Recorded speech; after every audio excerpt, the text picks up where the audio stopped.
भारत के समाज में जो समस्याएं, मुद्दे, चिंताएं विद्यमान हैं वो क्या हैं, और फिर हम लोग बात करेंगे तो जो खास तौर से शिक्षा को लेकर तो जो निबंध के टॉपिक आए हुए हैं पहले, उन पर हम लोग बात करेंगे, उनका फॉर्मेट करेंगे, और नए कुछ टॉपिक्स मैं आपको, एक या दो टॉपिक मैं आपको उसकी भी फॉर्मेट कराऊंगा ताकि आपको पता चले कि निबंध कैसे लिखा जाएगा।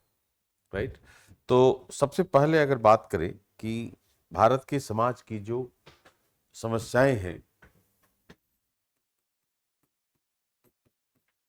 भारतीय समाज में समस्याएं,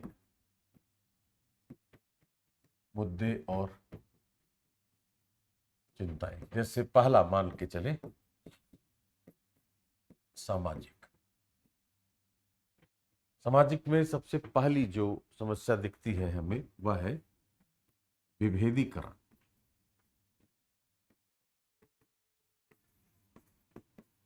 डिस्क्रिमिनेशन। मुख्यतः जातिगत,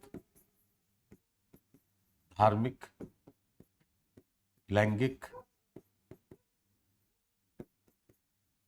निर्जातीय या मूल वंश और संविधान की बात अगर करें तो जन्म स्थान।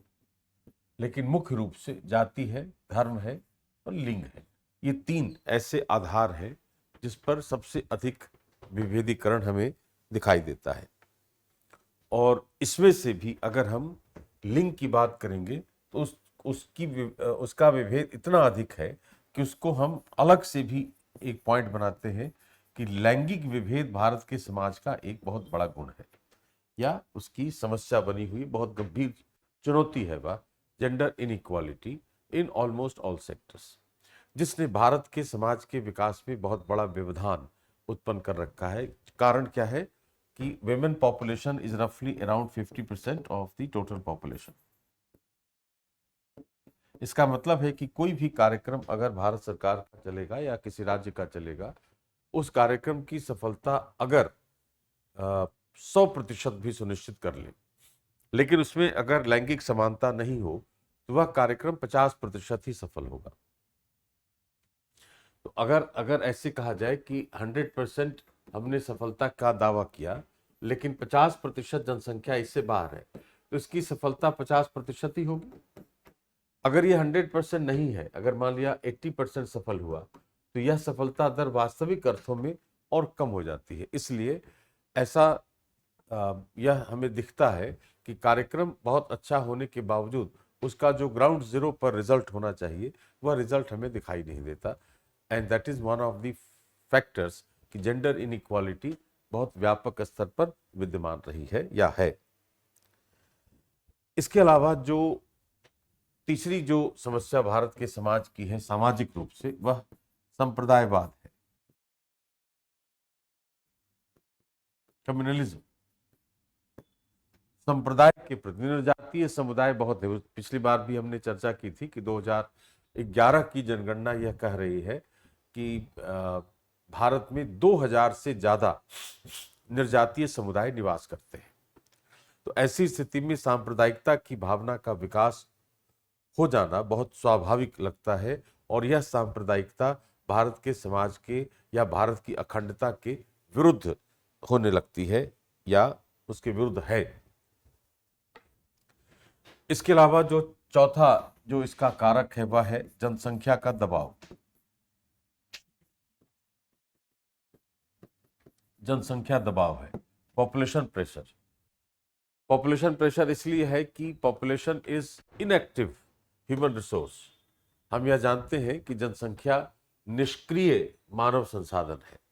अगर एक स्केच करें, मान लिया यहां लिखा जनसंख्या, इसी को लिख सकते हैं निष्क्रिय मानव संसाधन। इसको जब हम शिक्षा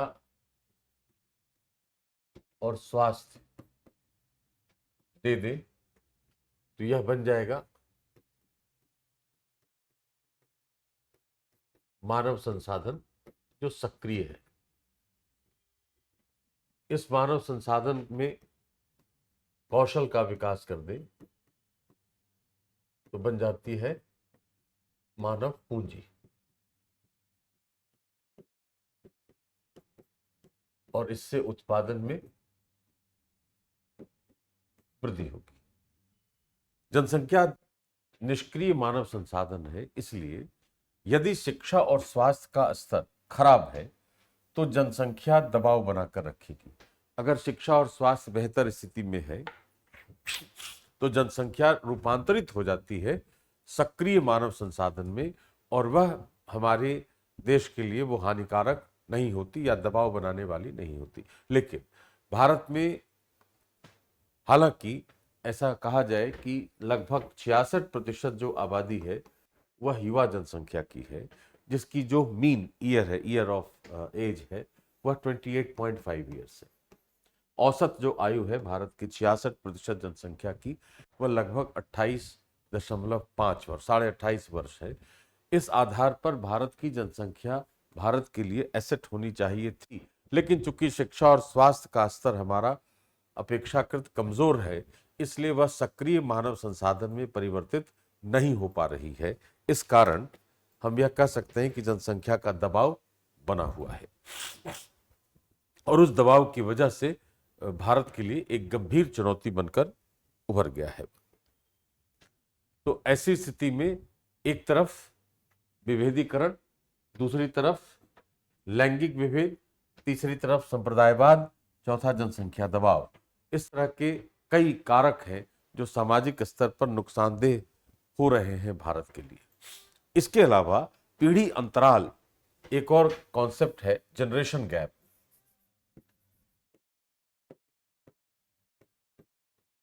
पीढ़ी अंतराल भी भारत में स्पष्ट रूप से दिखाई देता है, जो समस्या का कारण बन रहा है सामाजिक स्तर पर।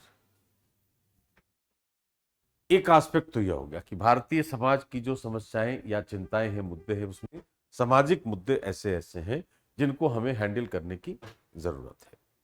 जैसे अभी हम लोग बात इस पर जो कर रहे थे शिक्षा वाले को लेकर, कि अगर शिक्षा का स्तर बेहतर है तो निश्चित रूप से जो जनसंख्या है या निष्क्रिय मानव संसाधन है वो सक्रिय मानव संसाधन में परिवर्तित हो जाएगा।